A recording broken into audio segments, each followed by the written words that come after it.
Hello, my name is Tori Lydy, and I am a second-year master's student from Arkansas State University working at the Ecotoxicology Research Facility. I will be presenting my thesis research today that is looking into comparing between long-term laboratory reared and field populations of Ceriodaphnia dubia. The Environmental Protection Agency, as a part of the Clean Water Act, has to regulate wastewater discharge from industry and businesses. This is to help protect our waterways from the discharge of toxic pollutants in toxic amounts. One way that the EPA regulates discharge is through something called whole effluent toxicity testing, or WET testing for short. WET testing exposes organisms to effluent and measures its effects on a test organism's ability to survive, grow, and reproduce.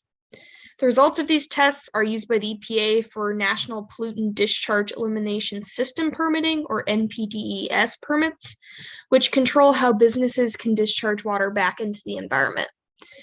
The Environmental Protection Agency has recommended test organisms for use in freshwater toxicity studies such as WET testing. My research focuses on one of these recommended organisms, the water flea Ceriodaphnia dubia, or C. dubia, which is shown in Figure 1. They are an ideal test organism for these studies because they are sensitive to most environmental toxins, including organics and metals.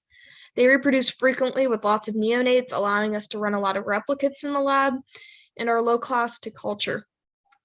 Overall, these organisms are relatively easy to maintain in the lab, resulting in them being continuously cultured for extended periods versus purchasing them from vendors every time we need to do testing.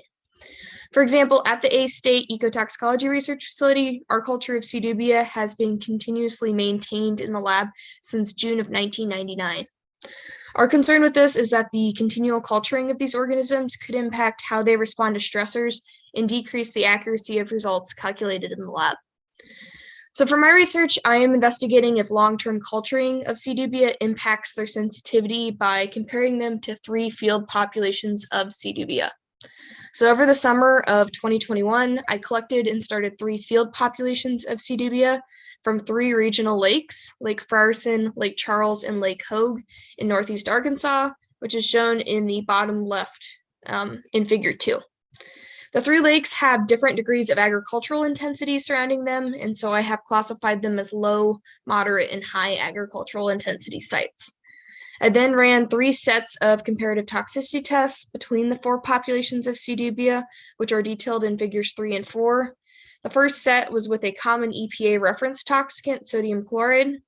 The second was with a commonly used neonicotinoid pesticide, thiamethoxam, which is used heavily in the Delta ecoregion of Arkansas. I also ran mixture toxicity tests with sodium chloride and the thiamethoxam to see the impacts of multiple stressors on the C. dubia populations. All of the tests were chronic 6 to 8 day tests with survival and reproduction as endpoints following the EPA protocol.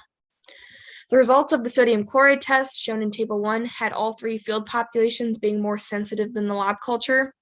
The thiamethoxam results in Table 2 indicate that 2 of the field populations, Lake Frierson and Lake Charles, were less sensitive to thiamethoxam than the lab culture, while Lake Hogue was inconsistent. The preliminary mixture test results indicate that the mixture of thiamethoxam and sodium chloride has a synergistic effect, meaning they make each other more toxic on both survival and reproduction of C. dubia. In the future, I will be repeating all 3 sets of comparative toxicity tests, completing analytical work on my test water, and statistically comparing the toxicity endpoints between populations to determine if there are in fact differences between them.